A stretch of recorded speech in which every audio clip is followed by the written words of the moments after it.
네, 반갑습니다. 공동남입니다. 공부 방법을 동영상으로 알려주는 남자. 자, 이번 시간에는 문제풀이에 대해서 알아보도록 하겠습니다. 문제풀이 중요하죠? 자, 문제 푸는 법에는 중요한 게 시간, 알람, 채점 및 표시, 공부 및 표시 이렇게 되어 있습니다. 자, 실전으로 바로 예를 들어서 설명을 해보겠습니다. 일단 예루는 지금 공무원 과학 문제입니다. 자, 이번 해부터 도입이 되죠. 중요한 거는 뭐냐면 그 시험을 보면 반드시 그 시험에 주어지는 시간이 있고 그 다음에 그 문제 푸는 시간이 있습니다. 그러니까 몇 문제를 몇 분 동안 풀어야 된다는 게 나오죠. 공무원은 제가 알기로 1분에 한 문제꼴로 풀어야 되는 걸로 알고 있습니다. 그러면 반드시 여기 나와 있는 것처럼 시간을 파악해서 알람, 스톱워치를 이용해서 문제를 풀어야 됩니다. 이것도 주의해야 될 게 내가 시작할 때 스타트 해놓고 끝날 때 몇 분 걸렸다 이걸 체크하는 건 의미가 없습니다. 그러면 안 되고 내가 20문제를 풀겠다. 그럼 20분을 알람을 맞춰놓고 시작해서 20분 끝날 때까지 일단 푸는 겁니다. 그래야 집중력이 높아지죠. 그리고 중요한 거는 반드시 이 문제집 자체에다가 이렇게 풀이를 쓰면 안 됩니다. 절대로 안 되고요. 반드시 따로 종이를 준비해서 거기다 풀고 답도 여기다 체크를 해야 됩니다. 그리고 나중에 이제 다 20문제를 풀었으면 그 다음에 이제 채점을 합니다.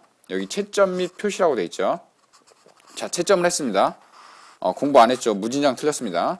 다 틀리고 맞고 하는데 여기 중요한 거, 자 보십시오. 이거 아주 중요합니다. 자, 1번 문제 틀렸죠. 근데 문제에다는 문제 번호 앞에서는 동그라미 표시를 했습니다. 자, 2번 문제도 틀렸습니다. 문제 앞에 동그라미 표시했죠. 3번 문제 맞았습니다.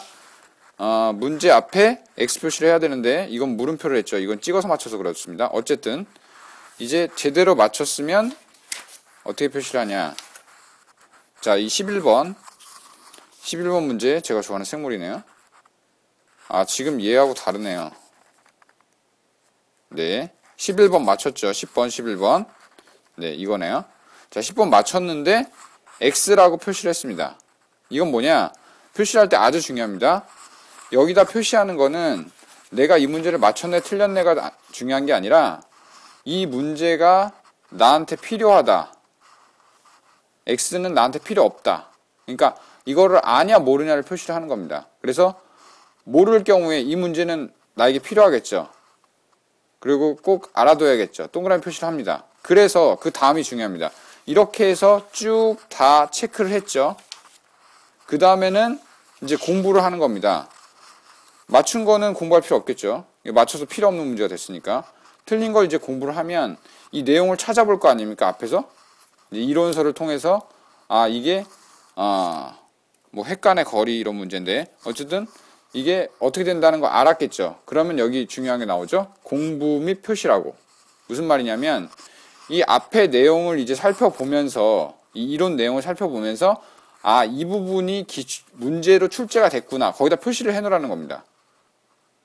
그러니까 이렇게 그냥 이론적인 내용만 쭉 적혀 있으면 어느 게 중요하고 어떻게 문제해야 되는지 모릅니다.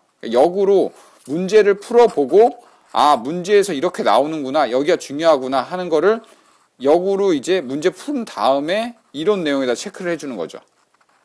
그러면 분명하게 뭐가 중요하고 문제가 되는지를 파악할 수가 있다는 거죠. 그래서 반드시 문제를 풀 때는 꼭 알람을 맞춰놓고 시간을 정해서 문제를 풀고 문제를 푼 다음에는 채점을 하고 그 채점한 거를 꼭 이렇게 OX로 표시를 한 다음에 그 O 된 거, 다시 말해서 내가 꼭 필요로 한 문제에 대해서는 이제 두 번째, 그렇게 한 번 공부가 끝났으면 다음 공부할 때는, 다음 문제 풀릴 때는 이 동그라미 표시한 것만 풀면 되겠죠. X 표시한 건 다시 할 필요 없겠죠. 근데 두 번째 만약에 풀었는데 또 틀렸다. 그럼 이 동그라미 한 위에다 또 동그라미 한 번 더 하면 됩니다. 그리고 또 풀었는데 또 틀렸다. 그럼 또 동그라미 하면 되고. 근데 처음에 틀렸는데 나중에 두 번째 풀 때 맞췄다. 그럼 동그라미 위에다 X 이렇게 해놓으면 됩니다. 그리고 나중에 이제 시간이 촉박할 때는 동그라미가 많은 거부터 문제를 풀면 되겠죠. 그게 내가 제일 취약한 부분이니까. 이렇게 공부하시면 시간도 훨씬 단축되고, 선생님들이 우리 오답 노트 만들라 얘기 많이 하는데 굳이 만들 필요 없습니다. 그렇게 공부하시면 되겠습니다. 문제 푸는 방법입니다. 아주 중요합니다. 핵심 사항 잘 파악하시고 열심히 공부하시기 바랍니다. 네, 이상 공동남이었습니다.